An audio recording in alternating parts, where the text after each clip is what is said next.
में बात अब मालेगांव ब्लास्ट केस को लेकर, जिसमें कि बहुत बड़ा खुलासा हुआ है। पूर्व एटीएस अधिकारी और महबूब मुजावर का दावा है कि आरएसएस प्रमुख भागवत जी को फंसाने के निर्देश दिए गए थे, तो सीएम योगी को भी फंसाने के आदेश थे। ऐसा ही दावा मुजावर ने किया है।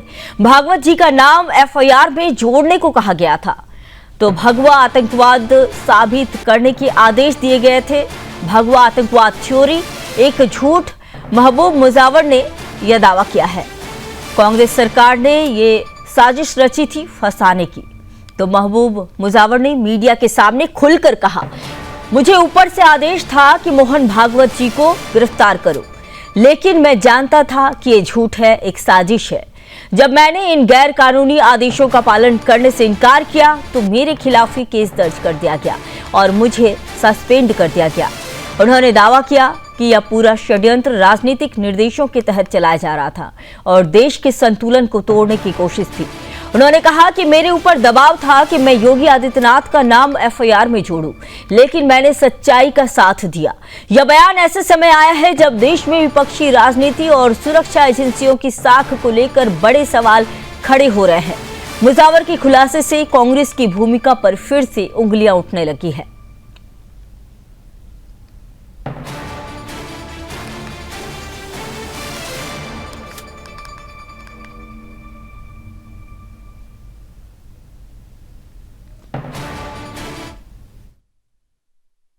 इन्वेस्टिगेशन हो गया, ये इन्वेस्टिगेशन का मैं पार्ट नहीं था। जो कल वर्डिक्ट जो लोग 8 लोग छूट गए, ये इसके इन्वेस्टिगेशन में मैं नहीं था, मगर इससे कनेक्टेड जो था रामजी कलसंगरा, दिलीप पाटीदार और संदीप डांगे, ये लोगों को इनके बारे में मेरे को इन्वेस्टिगेशन का कुछ पार्ट दिया गया था और मेरे को महाराष्ट्र से 10 कर्मचारी मेरे मदद के लिए दी गई थी। तो वो तपास मैंने किया है, उसके बारे में मेरे को मालूमात है।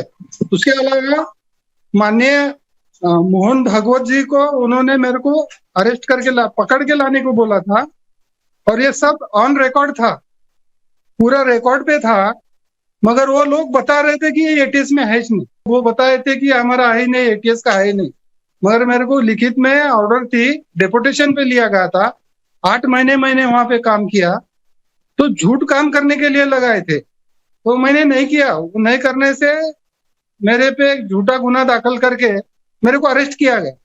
मेरी जिंदगी बर्बाद हो गई, उसके अंदर मेरा पूरा करियर तबाह हो गया। आज तक मैं वैसे ही रिटायर हो गया, जब उन्होंने अरेस्ट किया तो मेरे को सस्पेंशन में ही रिटायर हो गया। मैं इन्वेस्टिगेशन हो गया, ये इन्वेस्टिगेशन का मैं पार्ट नहीं था।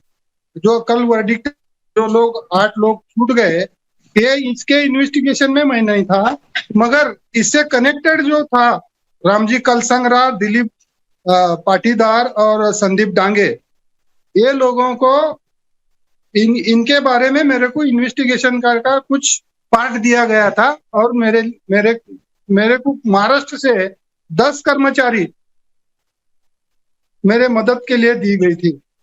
तो वो तपास मैंने किया है, उसके बारे में मेरे को मालूमात है। उसके अलावा माननीय मोहन भागवत जी को उन्होंने मेरे को अरेस्ट करके पकड़ के लाने को बोला था और ये सब ऑन रिकॉर्ड था, पूरा रिकॉर्ड पे था, मगर वो लोग बता रहे थे कि ये एटीएस में है नहीं। वो बताए थे कि हमारा है नहीं, एटीएस का है नहीं, मगर मेरे को लिखित में ऑर्डर थी, डेपुटेशन पे लिया गया था। 8 महीने मैंने वहां पे काम किया, तो झूठ काम करने के लिए लगाए थे, तो मैंने नहीं किया। नहीं करने से मेरे पे एक झूठा गुना दाखिल करके मेरे को अरेस्ट किया गया। मेरी जिंदगी बर्बाद हो गई, उसके अंदर मेरा पूरा करियर तबाह हो गया। आज तक मैं वैसे ही रिटायर हो गया, जब उन्होंने अरेस्ट किया तो मेरे को सस्पेंशन में ही रिटायर। आप सुन रहे थे पूर्व एटीएस अधिकारी महबूब मुजावर को, जिन्होंने दावा किया है कि आरएसएस प्रमुख मोहन भागवत जी को फंसाने के निर्देश दिए गए थे। सीएम योगी को भी फंसाने के निर्देश दिए गए थे, आदेश दिए गए थे। भागवत जी का नाम एफआईआर में जोड़ने को कहा गया था, लेकिन कल जिस तरह से कोर्ट से सभी जो आरोपी थे उन्हें बरी कर दिया गया है, जिसके बाद पूरे देश में जो है भगवा आतंकवाद जो कि एक मनगढ़ंत कहानी रची जा रही थी, उससे जो है एक जो नैरेटिव बनाया जा रहा था कल वो क्लियर हो गया और पूरे देश में जो हिंदूवादी संगठन है या फिर बीजेपी के नेता हैं वो साफ कह रहे हैं कि कांग्रेस को माफी मांगनी चाहिए।